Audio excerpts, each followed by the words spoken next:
C'est désormais officiel, Ryan Cherki ne rejoindra jamais l'équipe d'Algérie, il jouera en équipe de France et on va en parler. Ça va pas durer très longtemps parce que pour moi il n'y a pas grand chose à dire sur le dossier, mais il y a quand même 2-3 points à aborder. Avant tout, il y a des choses beaucoup plus graves qui se passent dans le monde que la sélection de Cherki. Grosse pensée aux Palestiniens. Les oubliez pas dans vos prières, les oubliez pas dans vos dons si vous pouvez, enfin faites le maximum pour eux parce que c'est critique ce qui se passe et c'est bien plus important que le football. Mais du coup, pour en revenir à Ryan Cherki en équipe de France, pour moi c'est une très bonne chose que la décision soit enfin actée.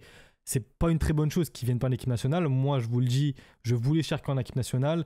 Pour moi, toute personne qui aime le football et tu mets en dehors la passion et tout ça, le fait que les Algériens sont un peu énervés, tout ça. Cherki, c'est un joueur extraordinaire. C'est un joueur, peut-être c'est top 5 des jeunes les plus prometteurs, les U21 les plus prometteurs dans le monde. Et ça, qu'il soit en équipe de France, en équipe d'Algérie, moi, je ne cracherai jamais sur le joueur qu'il est parce que c'est un joueur extraordinaire et qui me fait vraiment apprécier les matchs que je regarde lorsqu'il est sur le terrain. Maintenant, le fait que ce dossier soit clos, c'est une très bonne chose pour l'équipe nationale algérienne. Déjà, premièrement, ça va décrédibiliser tous nos pseudo-insiders de Twitter qui font très très mal à cette sélection. Parce que le dossier Cherki en équipe de France, en équipe d'Algérie, mais qu'est-ce qu'il a fait couler de langue sur Twitter? Des gens qui jurent sur Dieu, qui jurent par-ci, par-là, qu'ils ont des infos, du cousin de la tante de Ryan Cherki, de je ne sais où. Peut-être qu'il y a eu un moment dans l'histoire où Cherki était enclin à rejoindre la sélection algérienne, mais pour moi, si c'était le cas, dans ce cas, ces pseudo-insiders ont pour moi joué un rôle dans le fait qu'il soit sélectionné en équipe de France. Parce que pour moi, la seule chose qu'on peut lui reprocher à Cherki, c'est qu'il y a 24 ou 48 heures, il y avait des informations comme quoi son choix était acté, il allait jouer en équipe nationale algérienne. Maintenant, même si c'était vrai, pourquoi cette information sort? On sait très bien que l'équipe de France, ils ont l'habitude de faire ça et pas qu'avec l'Algérien. On a vu également, je crois que c'était avec le Sénégal, avec Bouba Kamara, le joueur d'Aston Villa. Il était très très proche de rejoindre la sélection sénégalaise. Au final, la sélection française, elle sort de je ne sais où. Elle le prend, elle l'a bloqué, maintenant c'est fini. On a eu d'autres exemples avec d'autres joueurs, d'autres sélections, tout ça. L'équipe de France font souvent ça, ils te bloquent avec Aouar, hein, même si c'était une sélection en amicale. Aouar, il a été sélectionné une fois, il n'a plus jamais été rappelé au final aujourd'hui dans la sélection algérienne. Pour moi, ça joue en la défaveur de l'équipe nationale, tous ces insiders, et ça joue avec le cœur des Algériens aussi. Maintenant, je pense qu'il est temps de se concentrer sur les joueurs qu'on a en sélection. On a des joueurs très jeunes, très prometteurs qui ont rejoint la sélection très récemment. Des Jawan Adjam, Ait Nouri, Amin Gouiri, même si lui, on n'est pas loin d'un Cherki, mais au final, il est avec nous. Du coup, on fait table rase du passé. Ibrahim Maza, Badredine Bouhanani, Anis Hadj Moussa, Amin Chiacha. Il y a de la jeunesse en Algérie, il y a des joueurs très prometteurs, très talentueux, donc concentrons-nous sur eux. Peut-être qu'à l'avenir, on aura d'autres binationaux qui vont venir. S'ils viennent, tant mieux. S'ils viennent pas, tant pis.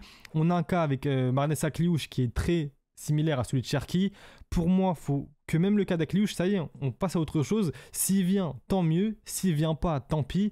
Et dans tous les cas, on a déjà des joueurs, on a un effectif de qualité. Et je trouve que ça porte plus préjudice. En fait, ça fait passer l'équipe d'Algérie un peu pour un torchon, pour une serpillère. Moi, c'est comme ça que je le vois, à cause de tous ces insiders qui courent derrière des binationaux, qui veulent venir ou pas venir, on s'en fout.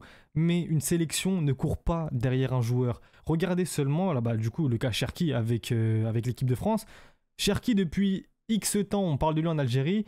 L'équipe de France a jamais plus que ça abordé le sujet Cherki. Des fois même Deschamps, en conférence de presse, il a été très cash. La dernière conférence de presse, le dernier rassemblement de l'équipe de France, Deschamps a clairement fait comprendre qu'il y a des joueurs devant Cherki et qu'il ne viendra pas tant que ces joueurs sont toujours en place et qu'il doit mériter sa place. Et malgré ça, Cherki voulait quand même y aller. Et au final, aujourd'hui, l'équipe de France revient, bam, une sélection, un coup de téléphone, ça y est, c'est réglé.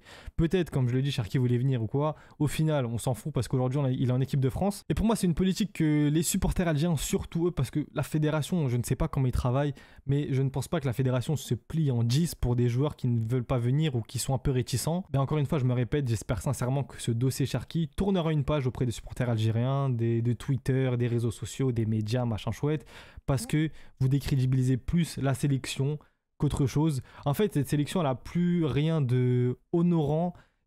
En fait, on dirait que quand tu viens maintenant en sélection algérienne, c'est limite par dépit. Ouais, la France, ils m'ont pas pris, l'Espagne, ils m'ont pas pris. Du coup, dans tous les cas, il y aura les Algériens qui vont m'accueillir. Voilà, c'est vous qui rendez votre équipe nationale comme ça. Et voilà, je pense qu'il n'y a pas plus de choses à dire que ça. Ryan Cherki, moi, je respecte son choix. Encore une fois, le seul truc qu'on peut lui reprocher, c'est s'il a vraiment joué avec l'équipe d'Algérie. Là, par contre, pour moi, juste humainement parlant, en dehors du football, c'est vraiment dégueulasse s'il a fait ça. Mais je parle au conditionnel, donc ce qu'il a fait, ce qu'il n'a pas fait, je ne sais pas. Maintenant, on respecte son choix. J'espère pour lui que ça va bien se passer en équipe de France. C'est son choix personnel. À sa place, on ne sait pas ce qu'on aurait fait. Enfin, moi, je sais ce que j'aurais fait, mais bon, bref. Mais en tout cas, voilà, Cherki en équipe de France, c'est fait. Le dossier en Algérie est clôturé. Concentrons-nous sur les joueurs qu'on a. On a des échéances très importantes qui arrivent. J'aurais aimé le voir, je pense que beaucoup auraient aimé le voir, mais arrêtez de vous rabaisser à des joueurs de football qui ne font même pas de votre sélection un choix numéro un. Voilà, c'est tout ce que j'ai à dire. Il y aura une vidéo mercato qui arrive très bientôt, elle est en cours de montage, c'est déjà tourné. Bon, j'ai pris un peu de retard du coup, mais voilà. À plus les mecs, branchez-vous sur Twitter, Instagram, TikTok et aussi, surtout très important, n'oubliez pas les Palestiniens dans vos prières.